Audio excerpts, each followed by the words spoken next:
How you doing, everyone? Welcome back to Draftstars here. We're going to be going through, there's 4 games this week, so we got one per day here.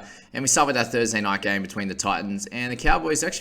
Should be a pretty close one with a few of the Cowboys guys out, unfortunately, and a couple will still be playing, even though they're in the Origin squad. So they'll come out of camp for this game. But in the outside backs here, I think there's a mixture of 4 potential options you can go for, and that starts with Jaden Campbell, and he's obviously the most expensive one at $18,300. Coming off 3 really nice games for him. Obviously a 37 was okay last week, but the 2 games before he really dominated. So he has that opportunity to do that again, and I can understand why you'd be looking to go for him.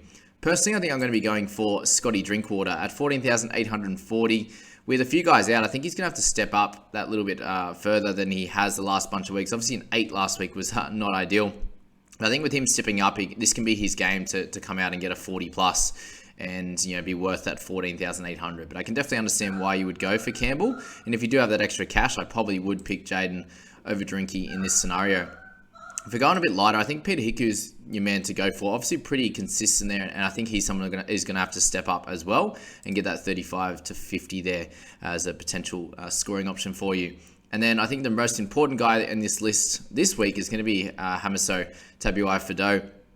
Coming off a lot of low games. Obviously, he had just the 3 okay games this year. But moving back to the centers, I think he's going to obviously get a bunch more tackles. He's going to get his hands on the ball a bit more. And I think he's going to play a lot better, especially these last bunch of games have been him off the bench. So just be aware of that when you're looking at him. He's now starting in the centers this week. And at $9,000, I think you can plug him in and spend a little bit of money elsewhere. And I would be looking at these top couple of guys in the halves and the hooking position. I'd probably be looking at Robson at 22,790. It looks like he'll probably play the 80 again. Granville was on the bench last week and didn't take any minutes from him. So I think Robson could be your man this week. He's been absolutely dominant, and there's not many players in these 3 positions here that have that consistency in the mid 50s, 60s. So Robson could be your man just to plug in and play around that. I think I would go Toby Sexton over Chad.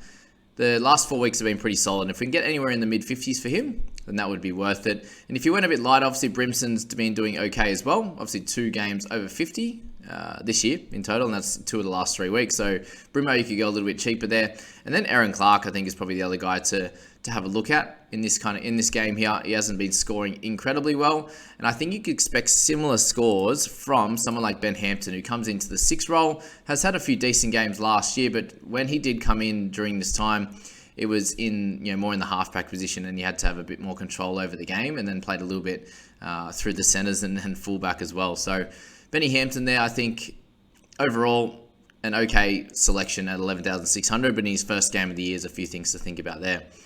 In the forwards there, we got Beau Fermor and obviously Mo Fotuaika at the 20,000 mark.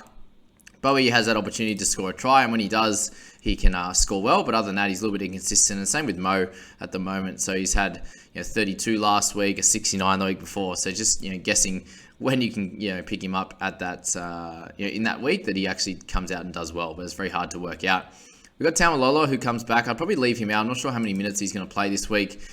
So you could go someone like Tommy Gilbert, who should be getting somewhere in the mid 40s, I'd say, for him at 17,500. Is that worth it for you? Up to you on that one. But the guy I'd be picking this week would be Harlem Lukey. So he gets to start now again in the 80-minute role on the edge. And you can see those games back when he was doing that. He had a low of 38 in that 4-game stretch when he was starting. So Harlem, I think he's going to get big minutes this week and should get a good score for you. So 13,500, he's a very important player this week. And if you went a little bit lighter, you got Isaac Liu, who probably get in the mid-30s, and then Jordan McLean coming off a really nice game. So somewhere in the mid-30s will be standard for him. And then obviously got the 50 minutes and the 52 points. So I don't expect that every week. Somewhere in the mid-30s will be where he's going to be at in this one. And then the other guys that wouldn't expect anything too crazy apart from Mr. Sam McIntyre. So he actually gets a start this week, but his PPM isn't incredible, to be honest. It sits at around a half a PPM. But yeah, anywhere in the 30s I think would be a solid score for him. He might get him high 20s, and if he does, it's not the worst in the world at 9,500. So if you need a cheaper guy in the forwards, then he will be a man. So there you go, guys. That's the Thursday video. Jump in the description below and hit that sign up button, and we'll get you on here and playing in the Draftstars, $20,000 prize pool guaranteed here for the Titans Cowboys. I wish you all the best of luck, guys, and I'll catch you over the weekend.